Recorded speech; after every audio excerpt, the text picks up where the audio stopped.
Hi friends, இந்த வீடியோவில் அகத்திக்கீரையை பற்றி பார்க்க போகிறோம். நான் அகத்திக்கீரை விதை போட்டிருக்கேன்ட்டு நான் வீடியோ இன்னும் போடவே இல்லை ஃப்ரெண்ட்ஸ். இப்போ தான் முதலாக உங்கள்கிட்ட அகத்திக்கீரையை காமிக்கிறேன். பாருங்கள் ஃப்ரெண்ட்ஸ், இதுதான் எங்கள் வீட்டில் போட்டிருக்க அகத்திக்கீரை.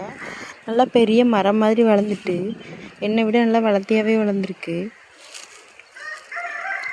இந்த விதை வாங்கிட்டு வந்துட்டு நாங்கள் போடும்போது என்ன விதைனே மறந்து நடு சென்ட்ரல்லையே போட்டு விட்டோம் ஃப்ரெண்ட்ஸ்.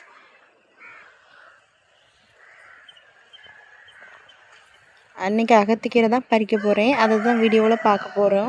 வாங்க பார்க்கலாம் ஃப்ரெண்ட்ஸ். பறிச்சுட்டு காமிக்கிறேன் ஃப்ரெண்ட்ஸ் பாருங்கள், அகத்திக்கீரை பறிச்சிட்டேன். ஒரு கட்டு கூடவே இருக்கும். இந்த கீரையை எங்களுக்கு ரொம்ப அதிகம்தான். நல்லா ஃப்ரெஷ்ஷான கீரை பறிச்சிட்டேன். இன்னொரு நாள் பறிக்கும்போது இன்னொரு வீடியோவில் காமிக்கிறேன். Okay, bye friends. Thanks for வாட்சிங்.